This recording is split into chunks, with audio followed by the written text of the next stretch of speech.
So Marshall's presence, the nationalists were able to say to the British, don't worry about it.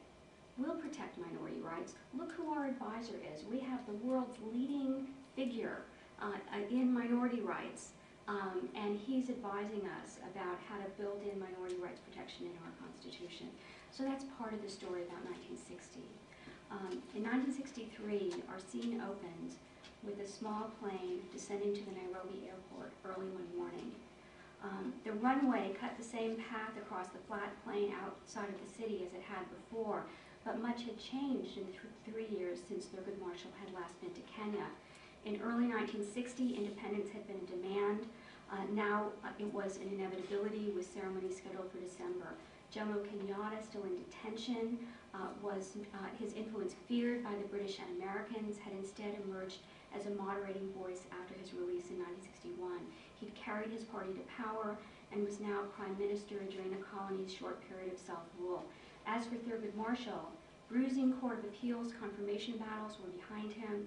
The civil rights lawyer had settled into life as a judge on the Second Circuit Court of Appeals. But most surprising on that July morning was that the cabin of the airplane could contain him.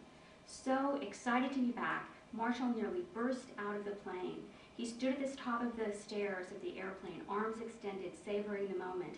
"This is my country," he said before descending. And then there was a red carpet laid out for his arrival. Marshall's arrival was front page news in Nairobi. "Welcome for famed U.S. judge" was the Daily Nation headline, and a photograph of Marshall at the airport with Tom Mboya and others captured his delight. Marshall looked good, Kenya looked good to Marshall, and Marshall looked good to his hosts. On Marshall's first trip, he'd been a private citizen invited by nationalists to serve as an advisor. In 1963, he was a federal judge, and he'd been asked to travel by the State Department. Along with other judges, Chief Justice Earl Warren also traveled to Uganda, Tanzania, and other parts of East Africa. It had been a difficult year in the United States, and the world was still reeling from the terrible photographs of police violence against civil rights demonstrators in Birmingham, Alabama that May. The State Department sent speakers around the world to place Birmingham in context and to emphasize federal efforts for civil rights reform, i.e. when these things in Birmingham happen, it's something they talk about federalism sometimes, you know, that states are different than the federal government, and this doesn't reflect the nature of American democracy. That was the basic argument. Marshall was the perfect sort of American ambassador to repair U.S. prestige in Africa. His very presence illustrated an argument long made in U.S. government pamphlets on race in America prepared for foreign audiences. He showed that African Americans could attain prestigious posts, that in spite of past discrimination, the nation had experienced racial progress. Otherwise, why would he be in this kind of position? That the legacy of American racism did not confine African Americans to the bottom rungs of society. For the U.S. government, there was propaganda value in Thurgood Marshall the minute he simply stepped off the plane. When the State Department sent Marshall to Kenya to prepare the U.S. image, Marshall's own objectives were different. He wanted to see how, as he called it, his Bill of Rights was working, but not all that he would see would meet with his approval. While driving through Nairobi on their first day in town, his traveling companion, Burl Bernhardt, who was a young staff director of the U.S. Commission on Civil Rights, remembered, "We saw these signs, and it looked like the Indians and Pakistanis were being thrown out of the country." Marshall was very upset about it. Indians and Pakistanis were a sizable minority in Kenya. Many were middle-class business owners. The new Kenya Constitution was supposed to protect the minorities from discrimination, but the Asians seemed to be running into trouble. "Forced to leave" was a sign in a shop window. Marshall and Bernhardt saw it on the way to a speech. Marshall wanted to know what was going on, and they went into the shop to investigate. The shop owner, who was Indian, said he was being boycotted. Marshall was irate. Throughout Nairobi, Asian shopkeepers felt vulnerable. This was not what Marshall had expected, and it was not what he thought he was working for at the Lancaster House Conference. He said, "Well, I don't know what's going on. They're supposed to protect their property. I'll talk tonight when we see the Prime Minister." The year had begun with optimistic pronouncements. Kenya's new colonial governor had announced that the British government would lose no time in making all the practical arrangements which are necessary for Kenya's independence. Jomo Kenyatta gave a press interview aimed at reassuring whites. Any white settler who is willing to join with us and identify himself with us will be welcome in the Kenya of tomorrow, he said. What we want is to take over the government, but people of all races, provided they cooperate, will be welcome in Kenya. Equality was a central principle for Thurgood Marshall. His draft Bill of Rights made equality front and center. It was part of the preamble. The preamble wasn't about liberty. The preamble was about equality, and Marshall imagined that courts would view the rest of the Bill of Rights through the lens of this foundational principle of equality.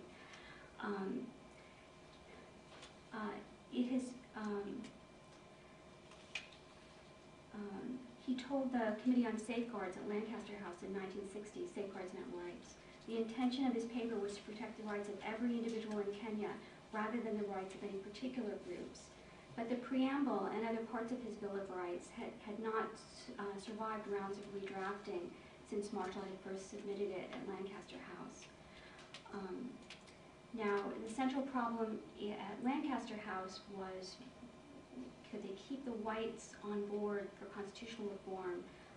They couldn't do it without a minority rights provision.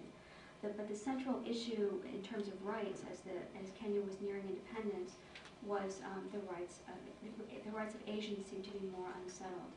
They, like Africans, were barred from owning land in the best agricultural areas in Kenya, the White Highlands. They were paid less when they held the same jobs as whites, but their very role in Kenya's tiered racial structure was dependent upon the subordination of Africans, right? Sort of giving them this middle position. They challenged white supremacy, but it was white rule that gave them the political and economic power that they had maintained. Independence meant that the old racial hierarchy would be replaced, but now Africanization was the focus, as the independence government tried to quickly train Asian Africans for the sorts of civil service positions that Asians had held. The uncertainty that independence would bring had not kept many Asians from working for it, but tensions between Asians and Africans in East Africa had deep roots.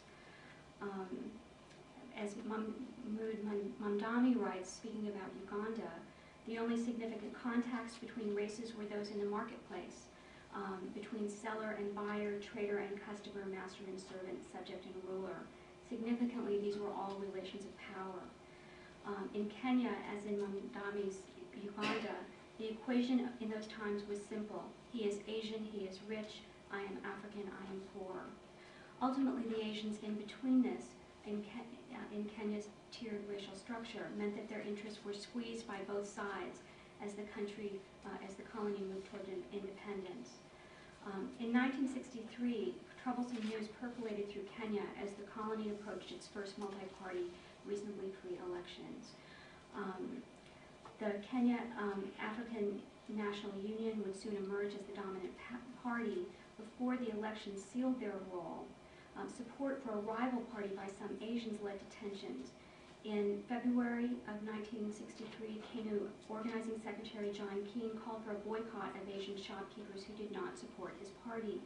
When criticized, he responded, "The fact cannot be ignored and cannot be challenged by any African leader that is that the Asians have exploited Africans for the last 60 years.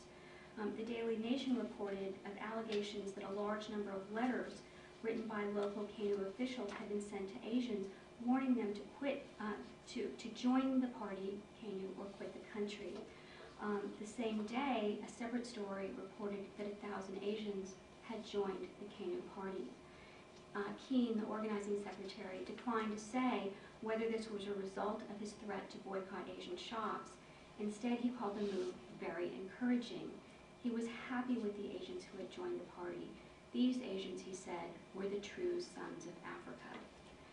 Now, when constitutional clauses were negotiated at Lancaster House, Thurgood Marshall and the Nationalists, to some degree, saw themselves as sharing the same vision. Their apparent common values were reinforced when Jomo Kenyatta, upon his release from detention, called for unity and insisted that an independent Kenya would respect property and give everyone the same, give whites and Asians the same rights as Africans.